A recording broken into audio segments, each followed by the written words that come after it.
franchise insiste toujours avec Frédéric Bérard. Bon matin, Fred Bérard.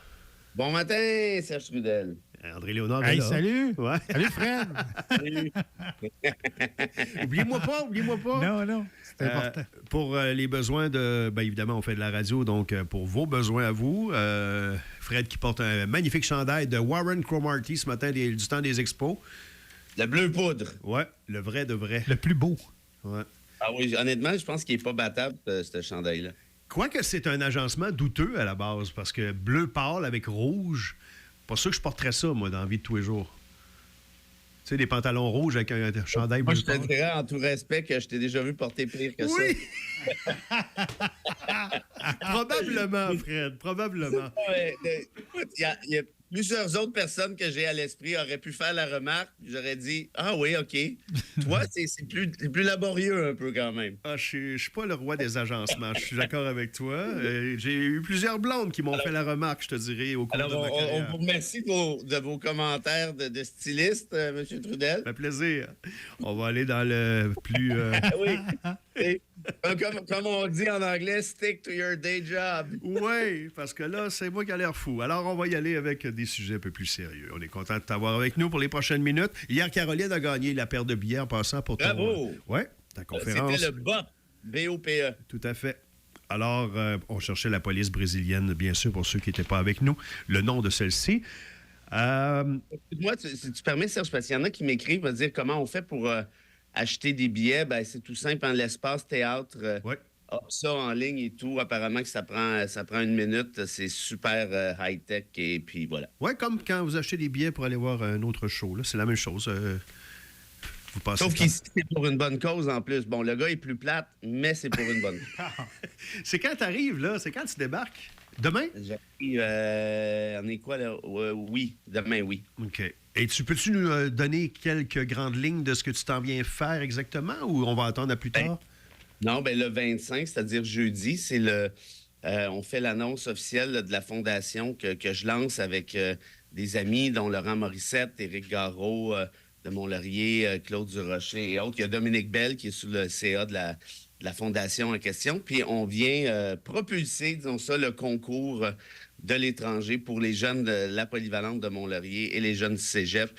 Un concours, il y a 2 volets, un rédaction, puis 2 volets purement artistiques, des vidéos, des chansons et autres, avec 14 000 $ de bourse, Serge, t'imagines? Ah, c'est fantastique.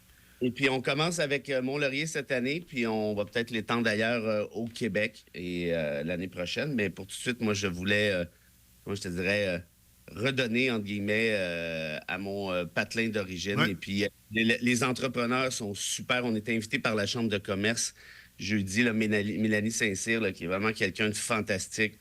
Il y a des gens qui nous appuient au centre scolaire. Il y a vraiment, vraiment un beau buzz autour de ça. On a des super profs. Là, je leur ai rendu hommage. Là.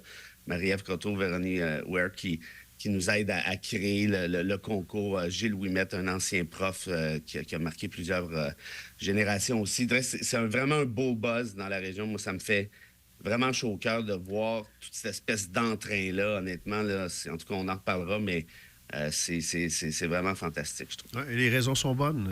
C'est un beau buzz, mais c'est tellement positif, tout ce qu'il y a derrière ça. On aura l'occasion de s'en parler. Justement, pour le spectacle, pour ceux qui n'avaient pas saisi, là, tout l'argent qui est récolté pour le spectacle s'en va à 100% dans la fondation. Quand on va à Mont-Laurier, tous les administrateurs paient leurs propres frais.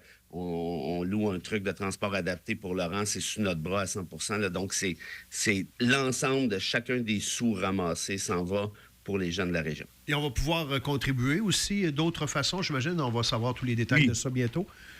Absolument. Il y a un site web qui va être lancé avec une manière de contribuer directement parce que si on ramasse plus que les 14 000 $, on pourra peut-être en faire plus éventuellement. Oui, parce que je sens qu'André a le goût de contribuer. Là. Je le sens nerveux. Non, mais on avait hâte d'avoir les détails de Absolument. ça parce que Fred, tu nous en avais parlé il y a quoi maintenant?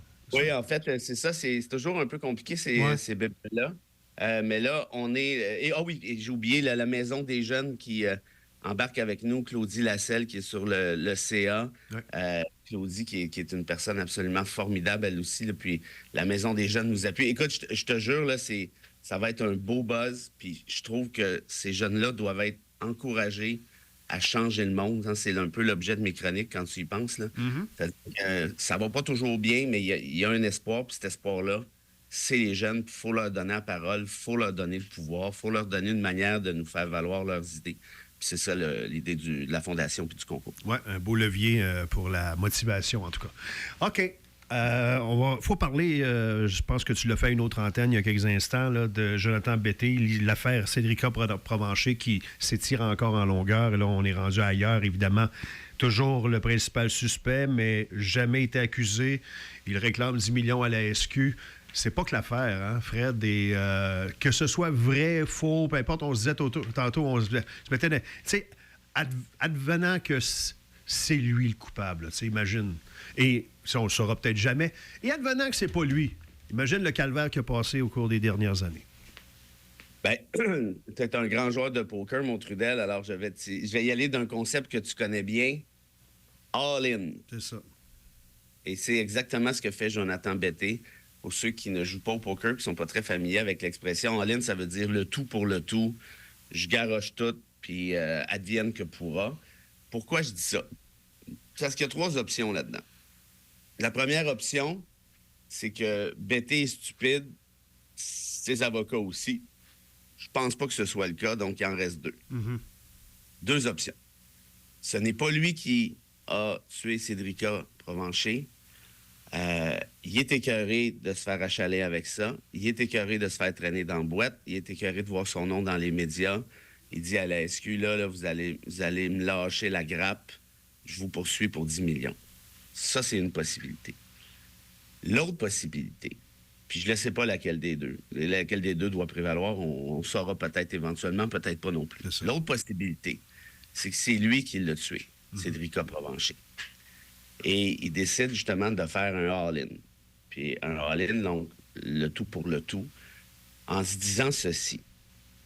En poursuivant la SQ, j'obtiendrai peut-être certaines informations qui vont me permettre d'ajuster ma stratégie, le cas échéant, et qui vont peut-être faire dérailler l'enquête aussi. Parce qu'évidemment, si la SQ est obligée de fournir certaines informations, ben là, ça permet encore plus facilement de brouiller les pistes. Parce que quand il y a une opération policière, si les policiers sont pas trop nono, ben tu gardes ton jeu de cartes, les policiers, là, tu gardes ton jeu de cartes, puis la défense est obligée de s'ajuster. Évidemment, il y a une divulgation de la preuve quand il y a des accusations, mais comme il n'y a jamais eu d'accusation dans le cas de Cédrica Provencher, en rapport à Betté, ou plutôt l'inverse, ben Betté est obligé de s'ajuster un peu en se disant qu'est-ce qu'ils savent pas. Là, il y a plusieurs affaires, puis c'est un peu compliqué à expliquer. Fait que donne-moi un petit peu de temps pour placer ça correctement, parce que dans la tête des gens, c'est peut-être un espèce de gros capharnaüm, cette affaire-là. Oui. Betté est soupçonné au criminel, donc d'avoir tué Cédrica Provencher. Là, ça, c'est le processus droit criminel classique. Il n'a jamais été accusé d'eux, même si la SQ continue de dire aujourd'hui, en 2024, qu'il est le principal suspect. Tu sais, c'est quand même pas rien, là. Oui. Je me rappelle pas de beaucoup d'histoires où les policiers vont dire « Regarde, c'est lui notre principal suspect encore aujourd'hui, après tout ce temps-là. » C'est une histoire de 2007, si ma mémoire est bonne. Exact, oui. Donc là, pourquoi il est encore suspect de dire la SQ? Bien, c'est parce qu'il y avait 6 Acura rouges, selon la description. En fait, c'est une question d'Acura rouge, là, selon les témoins oculaires et tout. Or, il y en a 6 au Québec, en tout cas, dans ce raccoin-là. Et le seul qui n'a pas réussi à avoir un alibi, c'est quoi? C'est une excuse, c'est Jonathan Betté. Les 5 autres disent, ben non, moi, j'étais en vacances à Punta Cana, regardez mes billets d'avion. L'autre dit, ben non, j'étais chez ma grand-mère en Abitibi. Bon, par exemple. Le seul qui n'en a pas, c'est lui. Ça veut rien dire, cela dit. C'est un peu louche. Mais tu peux pas accuser quelqu'un sur la base de... Il y avait une Acura rouge, on m'a dit que c'était une Acura rouge. C'est trop mince. Tu peux pas aller bien loin avec ça. L'autre affaire, c'est que Betté, il a jamais voulu faire le détecteur de mensonges. En disant, ben non, mon client est trop stressé. Ouais, mais tu connais personne, moi, qui va faire un détecteur de mensonges avec un margarita. Tu sais, tout le monde est ses nerfs, évidemment. Et les détecteurs de mensonges, c'est fiable à 98 là. Tu sais, moi, j'en ai déjà vu, là. C'est pas des niaiseries, cette affaire-là. Puis tu as un enquêteur qui regarde, tu sais, je veux dire, c'est bien fait, là. Et ça, tu as le droit de dire je ne le passerai pas, votre Oui, détecteur. tu as le droit de ne pas le faire. Évidemment, s'il passait le détecteur de mensonges puis il réussissait, c'est-à-dire qu'il démontrait que c'est pas lui, ben là, il serait innocenté, fort probablement, puis on passerait à d'autres choses. Il veut pas le faire. Ça aussi, c'est pas mal louche, entre vous et moi. Ben oui. Mais, encore une fois, c'est pas une preuve de. Tu peux pas aller bien loin avec ça. L'autre affaire, puis celle-là à Machal, elle, là, je vous dis, tu sais, la cure rouge, ça me gosse. Le détecteur de mensonges, ça me semi-gosse. Mais là, ce que je vais vous dire là, ça me gosse solide. La SQ a, après une expédition de pêche, là, évidemment, c'est une métaphore, a réussi à trouver dans le matériel informatique de BT, dans les gugus informatiques de BT, de la pornographie juvénile. Ouais, ça gosse tout le monde, ça. Ça là, puis je vous dis, là, s'il y en a qui nous écoutent, puis vous consommez de la pornographie juvénile, écrivez-moi pas sur Messenger pour me dire que je suis beau, puis je suis fin, puis vous avez hâte de voir mon spectacle. Écrivez-moi pas. Je veux rien savoir de vous. Vous m'écœurez très profondément. Okay. On commence avec ça, là. C'est clair. Fait que BT m'écœure très profondément à la base. Mais encore là, c'est pas parce que tu consommes de la pornographie juvénile que c'est toi qui as tué Ça un ne veut enfant. pas nécessairement dire que. Ben non. Sauf que là, ça commence à faire pas mal d'affaires, là. Le détecteur de mensonges, la cure rouge, le seul pas d'alibi, la pornographie juvénile, c'est pas pour rien qu'il est le principal suspect. Et là, pourquoi ils l'ont pas pogné avec ça? Parce que les policiers ont travaillé en cochon. Parce qu'il y a des policiers qui nous écoutent, là. Moi, j'ai fait des débats à TVA dans ce temps-là. Tu sais, on opère dans une démocratie puis dans un état de droit. Il y a des règles à suivre. Il faut obtenir le mandat judiciaire quand c'est nécessaire de l'obtenir, là. Quand même que tu n'aimes pas la face de BT, puis c'est le cas de pas mal de monde, tu n'as pas le droit d'agir autrement. Ils ont fait foirer leur propre enquête comme des amateurs. Tourner C'est ça coin qui est rond. Ouais. Puis le juge a eu raison de les battre. Parce qu'on ne veut pas avoir une excuse qui se met à fouiller d'un cossin de tout le monde comme ça. Puis là, dire oui, mais BT, c'est pas pareil. Ben, BT, c'est pareil. C'est pareil pour tout le monde. OK? Et puis le juge, il leur a accordé le mandat, là. Il n'est pas con, là. Les juges veulent le poigner, le meurtrier de Cédrica Provencher, là. Il faut arrêter de se conter des histoires, là. C'est sûr. Bon. Fait que là, ils ont juste botché, se sont énervés, puis ils ont travaillé anti-coune, c'est ça que ça a donné. Bon, maintenant. Là, BT, il se dit, je poursuis pour 10 millions. Correct. Mais j'espère que tu es sûr de ton coup, là. Parce qu'en faisant ça, qu'est-ce qui arrive? C'est que la personne qui se fait poursuivre ici, la SQ, Sûreté du Québec, elle a le droit de se défendre, évidemment. Ouais. Mais avant de se défendre, elle a le droit de faire ceci. Puis écoute, bien ça, c'est important. Là, on est revenu sur le plan civil. Okay? On est au point de vue dommage-intérêt, on n'est plus dans le cadre criminel. Bien, d'un point de vue civil, la SQ a le droit, par l'entremise de ses avocats, évidemment, d'interroger BT dans le cadre d'un interrogatoire avec sténographe, sous serment. C'est pas une discussion à Taverne Miron. Là. C'est une grosse affaire dans un bureau d'avocat où souvent c'est au palais de justice. Des fois, il y a même des juges qui assistent. C'est très rare, mais ça peut arriver. Et là, moi, je te le dis, là, j'aimerais vraiment beaucoup dans la vie là, être l'avocat de la SQ qui interroge BT. Là. Ah oui? Je donnerais cher. Là. Ah oui. Cher, là. Dis donc, vous poursuivez ma cliente pour 10 millions. Parfait. Là, on va passer à travers toute l'histoire. Puis on va commencer par votre enfance. Puis j'espère que vous êtes apporté un sandwich, là, parce qu'on va en avoir pour une couple de jours. OK. Là, ça va... Non, mais je te jure, là, ça serait le party, mais total, là. Total et total. C'est quoi l'affaire de la pornographie juvénile? Bang, bang, bang, bang, bang, bang, bang. C'est quoi l'affaire de la cure rouge? Bang, bang, bang, bang, bang, bang. Le détecteur de mensonges? Bang, bang, bang, bang, bang. C'est quoi les dommages? Bon, tu sais, écoute, puis là, tu peux obtenir... Puis là, il faut qu'il amène des arguments. Lui, il n'a pas le droit de dire ça me tente pas de répondre à ça, puis ça aussi, ça me tente pas, puis... Exactement, parce qu'après, évidemment, son avocat, ce qu'il va faire, c'est s'objecter aux 2 minutes. Ben oui. Objecte à la question, c'est pas pertinent. Pornographie juvénile, c'est pas pertinent. Excusez, maître, là. Êtes-vous en train de me dire que l'opération en rapport à votre client sur la possession de pornographie juvénile n'est pas pertinente dans le cadre de votre poursuite où vous poursuivez ma cliente pour 10 millions parce que celle-ci enquête sur votre client pour un meurtre d'un enfant? Mm-hmm. Vous me dites que c'est pas pertinent, là. C'est vraiment ce que vous plaidez, vous êtes sûr de votre coup? Parfait. Ouais. Vous objectez encore. Et là, on va faire trancher ce qu'on appelle les objections par le juge éventuellement. Puis Puis celle-là, là, telle que je te l'ai présentée, je serais bien surpris que l'avocat de la SQ la perde. Tu comprends? Parce que c'est pertinent. En d'autres termes, tu joues le tout pour le tout, puis j'espère que tu es sûr de ton coup, parce que c'est pas impossible que la SQ apprenne d'autres affaires en faisant ça. Ben oui. Tu comprends? C'est pas juste, c'est pas c'est pas one-sided, là. Il joue Ça gros, là. Il joue gros. Mais de l'autre côté, évidemment que l'avocat de Betty doit se dire, on va aller... D'ailleurs, c'est ça le débat actuellement, parce que la SQ plaide devant le juge, au début des procédures, de ce que j'ai compris, elle plaide le privilège. Puis c'est quoi le privilège? C'est le privilège de l'État. C'est que dans une opération policière, il y a des trucs qui doivent demeurer secrets pour protéger l'opération. Ça, c'est une vieille décision de la Cour suprême, fin 70, début 80, c'est l'arrêt Bisaillon, où la Cour suprême avait dit, c'est dans le cadre de la commission Cable sur le Front de libération du Québec, elle a dit, bien, là, les policiers sont pas obligés de tout le temps tout dire dans un cadre d'interrogatoire comme cela parce que ça peut faire foirer des enquêtes en cours. Ouais. Donc, ça va être c'est une belle job de droit. C'est compliqué parce que là, on veut rechercher la justice. Puis tu sais quoi, je vais dire quelque chose qui va peut-être faire sciller les oreilles de bien du monde. Ça se peut que Betty soit innocent. Ben Moi, oui. il y a d'autres sérieux, là. Ça se peut. Puis tu sais quoi?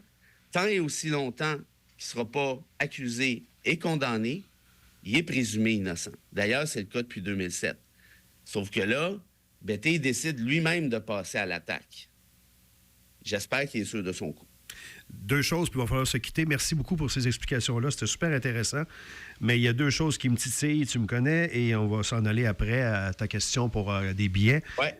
Ben, tu viens d'effleurer justement le sujet. Présomption d'innocence. On sait que t'en es un grand défenseur et ambassadeur. Là, ça doit être plus difficile un peu pour Frédéric Bérard, là, dans ce cas-ci. C'est ce qu'on remarque. Je vais te donner un petit exemple vite, puis ça va faire de la bonne radio. Écoute ça. À la suite de cette affaire-là, pendant cette affaire-là, j'étais invité chez Denis Lévesque, comme j'y allais à chaque semaine. Ouais.